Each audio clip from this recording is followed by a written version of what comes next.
Hello Satnam, it's me Shakti Sundari back for you today, with the next verse from the Radiance Sutras, beautiful translation of the Vijnana Bhairava Tantra by Lauren Roche. Today we are on Yukti verse 37 already. I was quite amazed really just to think about that we've already gone through 36 previous meditations. It's amazing, there are so many. Following on from yesterday's meditation, which was all about space and throwing ourselves into the center of a contained space, Yukti verse 37 follows on directly from that with a contrasting meditation, which is kind of the polar opposite. So, that's how a lot of these practices work, is by experiencing the polarity we discover unity. That's kind of the point. So, let me read to you from the Sanskrit. I haven't got my contact lenses or my glasses on, so I've got to have the book really up close to see. So here is the Sanskrit of Yukti verse 37. Nirvriksha giri bitvi adi deshe drishtim nivikshipet vilina manaze bhavavrini kshina prajaya.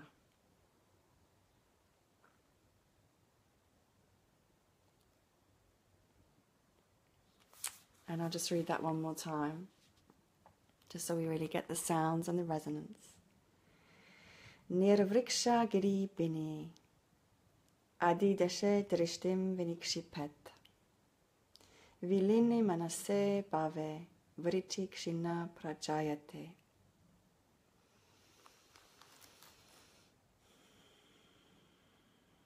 The verse itself is short, very simple.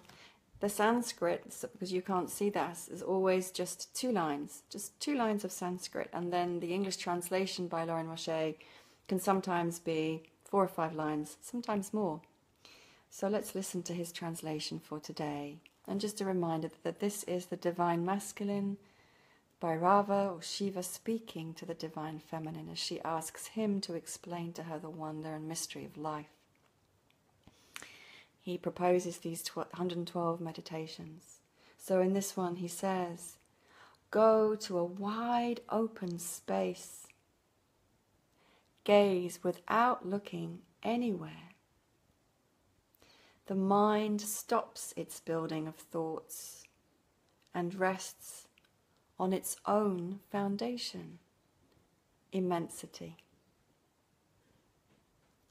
The light that you see by is the light that comes from inside.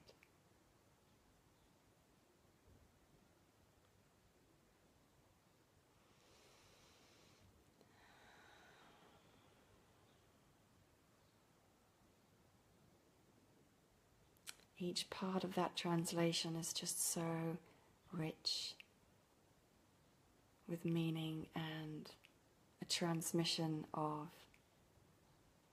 awakening, brilliance. The light that you see by is the light that comes from inside. Feel into that knowing, that sensing, that awareness, that visualization of yourself as the light by which you see by, that which illumines everything.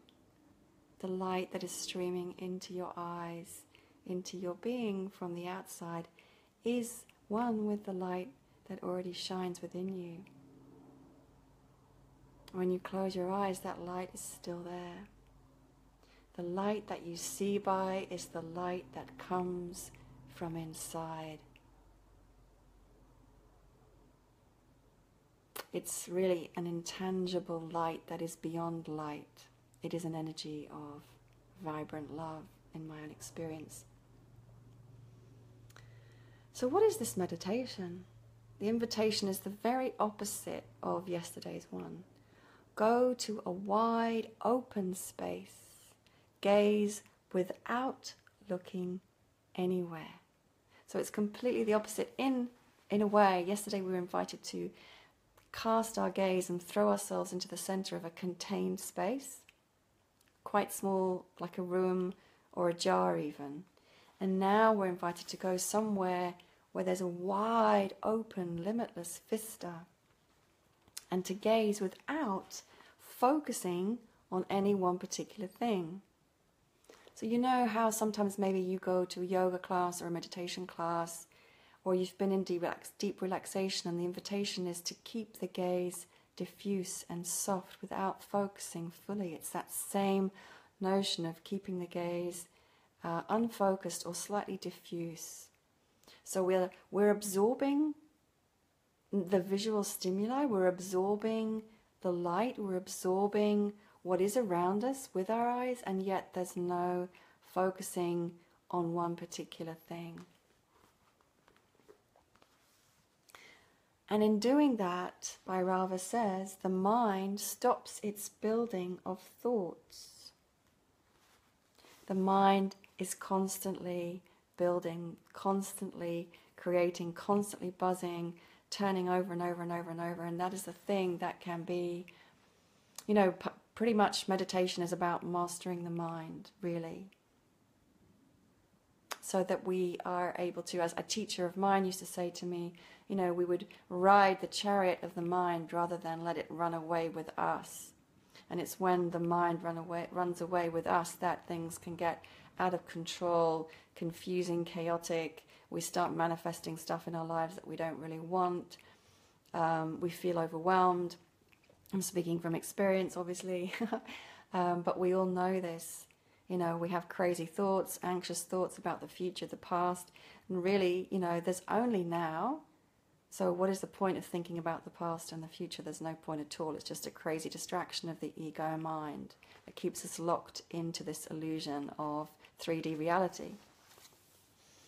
The mind stops its building of thoughts. So when we are able to meditate in all of these different ways, and these are just tools, they're just techniques, they're just pathways, and this is just one of them, by gazing upon some limitless space without focusing upon anything. What we then discover is the mind rests on its own foundation. So that's a beautiful, beautiful image, letting all these thoughts, think of a glass of water with all kinds of debris stirring around in it, and just letting it settle, settle, settle, settle, settle. Everything settles. And suddenly there's this clarity, there's this peace, there's this neutrality, there's an absence of thought. The foundation of the mind is immensity. Then we are able to connect with universal mind, cosmic consciousness, consciousness that goes beyond the limits of this, the identified self. And in that we recognize that the light that we see by is the light that comes from within.